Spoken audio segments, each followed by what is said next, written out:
DNC தமிழர்களுக்கு வணக்கம். நான் சாய்நாத். போன வாரம் மியூச்சுவல் ஃபண்ட்ஸ்னால் என்ன, மியூச்சுவல் ஃபண்ட்ஸ் பிகினர் டிப்ஸ் பற்றி பார்த்துருந்தோம். இந்த வாரம் எந்த ஏஜ் குரூப்புக்கு எந்த மாதிரியான இன்வெஸ்ட்மெண்ட் செட் ஆகும் அப்படின்றத பற்றி விரிவாக பேசுகிறதுக்காக Money Mantri financial service founder S Gopi இணைந்திருக்கிறார். வணக்கம். வணக்கம். ஓகே, இப்போது இன்வெஸ்ட்மெண்ட்டில் ஏஜ் ஃபேக்டர்னு எதுவும் இருக்கா? யாரெல்லாம் மியூச்சுவல் ஃபண்டில் இன்வெஸ்ட் பண்ணலாம்? மியூச்சுவல் ஃபண்ட்ஸில் எல்லாருமே இன்வெஸ்ட் பண்ணலாம். எல்லா வயதினருக்கும் தகுந்த மாதிரி மியூச்சுவல் ஃபண்ட்ஸை ரெகுலேட்டரி மூலமாக டிசைன் பண்ணியிருக்காங்க. டிசைன்னா ஒவ்வொரு மியூச்சுவல் ஃபண்ட்ஸுக்கும் ஒரு அப்ஜெக்டிவ்ஸ் இருக்கும். இப்போது சின்னவங்க, உங்கள் வீட்டில் குழந்தைங்கள்லாம் இருக்காங்க, அவங்க பேரில் இன்வெஸ்ட் பண்ணலாம்னா என்ன மாதிரி இன்வெஸ்ட் பண்ணலாம்? இப்போ வயதானவர்கள், அவங்களுக்கு எப்படி இன்வெஸ்ட்மெண்ட்ஸ் பண்ணலாம்? கொஞ்சம் மிடில் ஏஜ் குரூப்பு, நான் வெல்த் க்ரியேட் பண்ணணும், அந்த மாதிரி இருக்கிறவங்களுக்கு என்ன மாதிரி மியூச்சுவல் ஃபண்ட்ஸு சூட்டபுளாக இருக்கும்?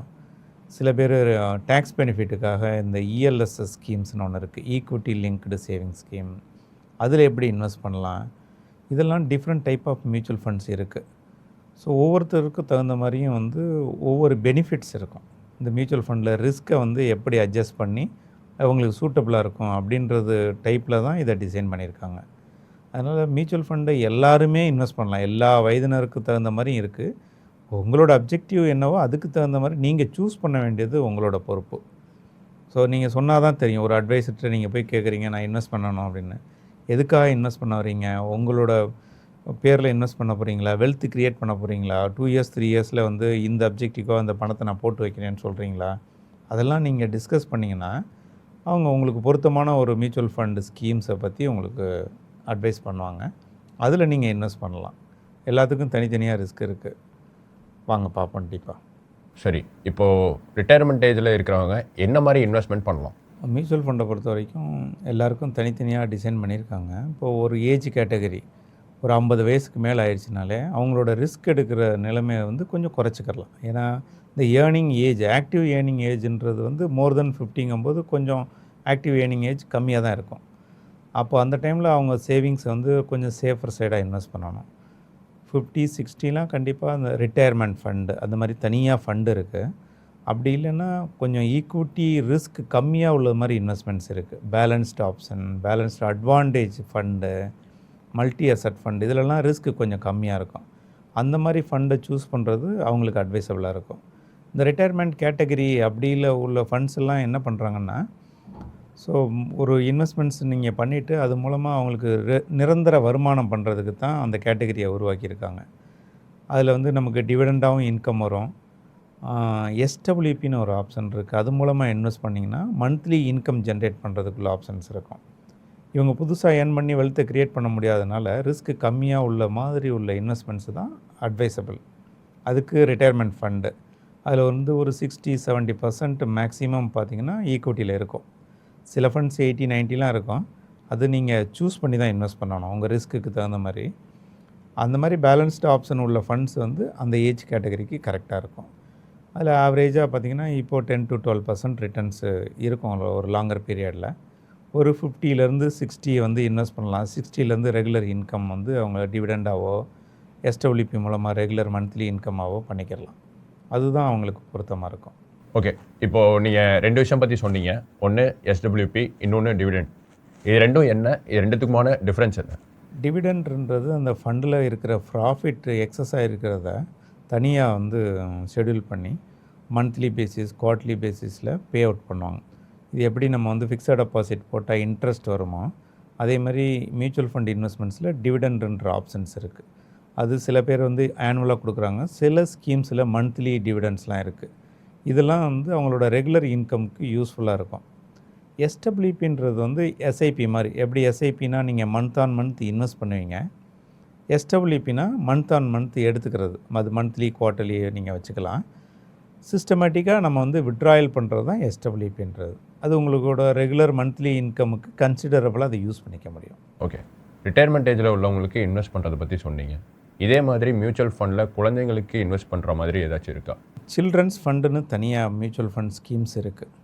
அது எதுக்கான சில்ட்ரன்ஸ் பேரில் அவங்களோட ஃபினான்ஷியல் செக்யூரிட்டிக்காக அதை இன்வெஸ்ட் பண்ணும்போது அதை யூஸ் பண்ணுற காலம். ஸோ அவங்களுக்கு ஒரு 18 ஏஜ் 17 ஏஜில் மோஸ்ட்லி இந்த எஜுகேஷன் பர்பஸுக்காக ஒரு பர்டிகுலராக ஒரு அமௌண்ட் தேவைப்படும். மோஸ்ட் ஆஃப் தி கேட்டகரி எஜுகேஷனில் இப்போ பார்த்திங்கன்னா உங்களுக்கு 2 லேக்ஸ்லேருந்து 25 லேக்ஸ் 40 லேக்ஸ் 1 crore ஒவ்வொருத்தவங்களோட எக்ஸ்பெக்டேஷனுக்கு தகுந்த மாதிரி ஒரு கார்பஸ் தேவைப்படுது.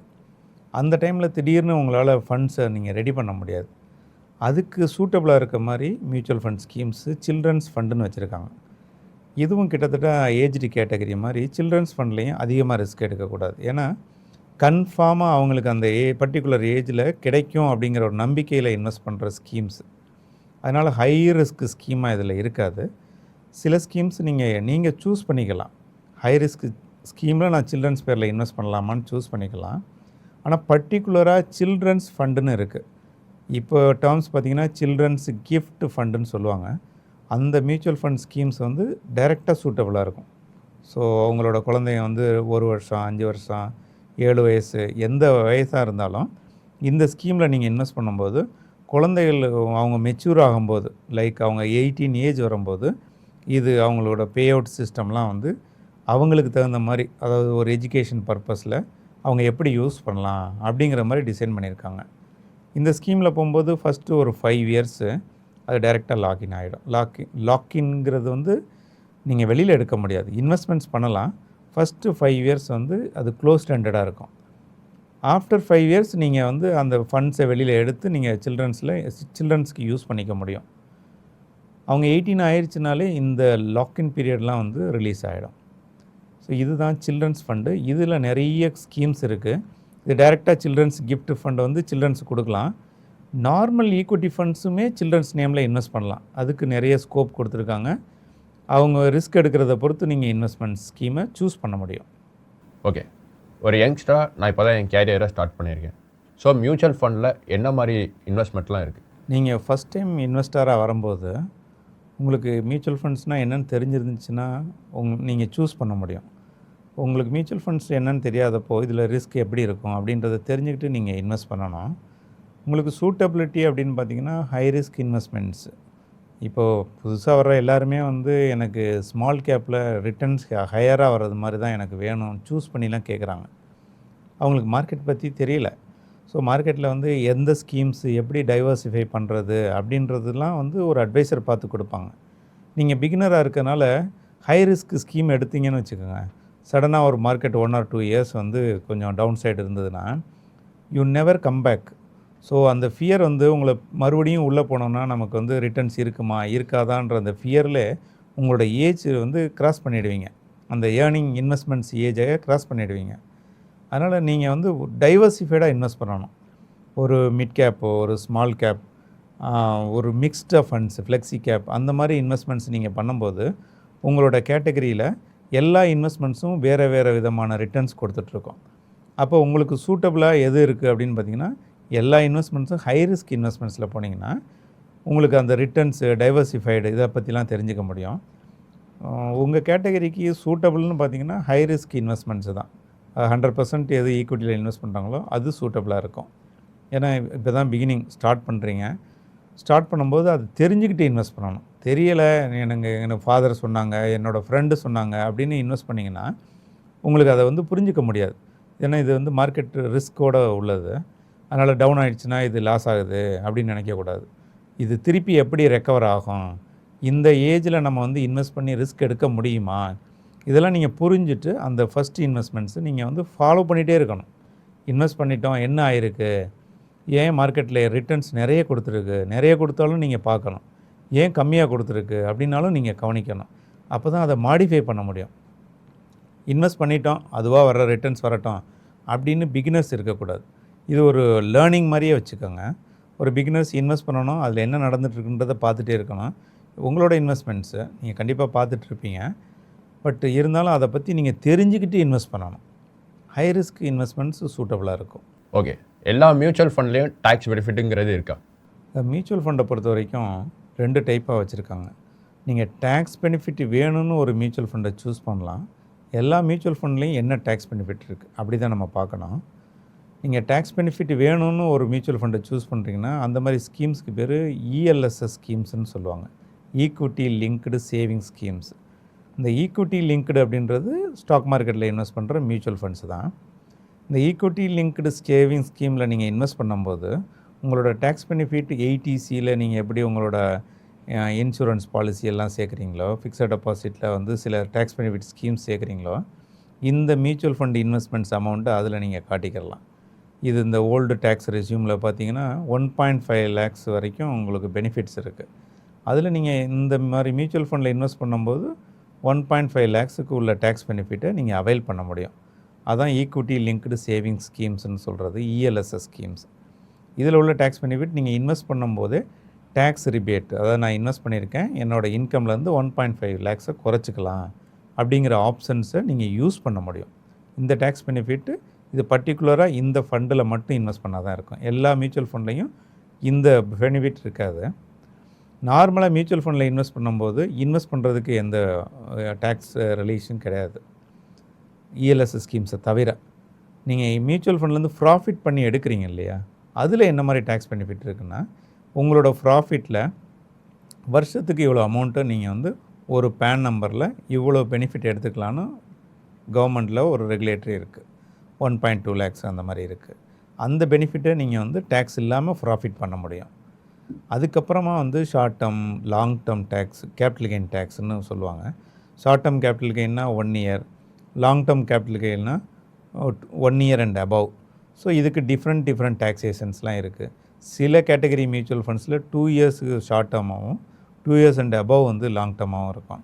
இதெல்லாம் நீங்கள் என்ன மாதிரி மியூச்சுவல் ஃபண்டை சூஸ் பண்ணுறீங்களோ அந்த ஸ்கீமில் உள்ள டேக்ஸ் பெனிஃபிட்ஸை நீங்கள் பார்த்து இன்வெஸ்ட் பண்ணலாம். ஓகே, இப்போது ரிட்டையர்ட் பர்சன், சில்ட்ரன், அப்புறம் யங்ஸ்டர்ஸ்க்கான இன்வெஸ்ட்மெண்ட் பற்றி பார்த்தோம். இந்த மூணுத்துலேயும் உள்ள காமன் ரிஸ்க் ஃபேக்டர் அப்படின்னா என்ன?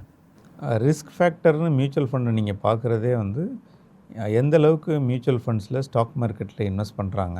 ஸோ உங்களோட கேட்டகரி ஆஃப் மியூச்சுவல் ஃபண்ட்ஸ் வந்து எந்த அளவுக்கு அதை யூஸ் பண்ணுது, அதாவது 60% யூஸ் பண்ணுறாங்களா, 90% யூஸ் பண்ணுறாங்களா, அதுதான் ரிஸ்க் ஃபேக்டர். ஸோ எதுக்கானா நீங்கள் ஸ்டாக் மார்க்கெட்டில் அப்ஸ் அண்ட் டவுன் ரெண்டுமே இருக்கும். எப்பயுமே நீங்கள் அந்த ஏற்ற இறக்கத்தை பார்த்து தான் வந்து உங்களோட முதலீட்டோட ரிட்டர்ன்ஸை கால்குலேட் பண்ணணும். ஸோ இங்கே வந்து என்ன மாதிரி வாலடைல் இருக்குன்றது உங்களோட மியூச்சுவல் ஃபண்ட் ஸ்கீம்ஸை நீங்கள் சூஸ் பண்ணுற ஸ்கீமை பொறுத்து இருக்குது. நீங்கள் 100% ஈக்விட்டி இன்வெஸ்ட்மெண்ட்ஸை பண்ணிங்கன்னா நல்ல ப்ராஃபிட்டும் இருக்கும், அதுக்கு ஈக்குவலண்ட்டாக ரிஸ்க் இருக்கும். இப்போ சில்ட்ரன்ஸ் ஃபண்டு, ரிட்டையர்மெண்ட் ஃபண்டு ரெண்டுமே பார்க்குறீங்க இல்லையா, அதெல்லாம் கொஞ்சம் பேலன்ஸ்டு கேட்டகரியாக தான் இருக்கும். 70%, 80% டிபெண்ட்ஸ். அதுலேயே வந்து அக்ரெசிவ்லாம் இருக்குது, மாட்ரேட் இருக்குது. அந்த மாதிரி ஸ்கீம்ஸில் என்ன பர்சன்டேஜ் ஆஃப் ஈக்விட்டி ரிஸ்க் இருக்குது அப்படின்றத பார்த்து அதுதான் உங்களோட ஈக்விட்டி ரிஸ்க்காக இருக்கும். இந்த ரிஸ்க் எல்லாருக்குமே இருக்கும்.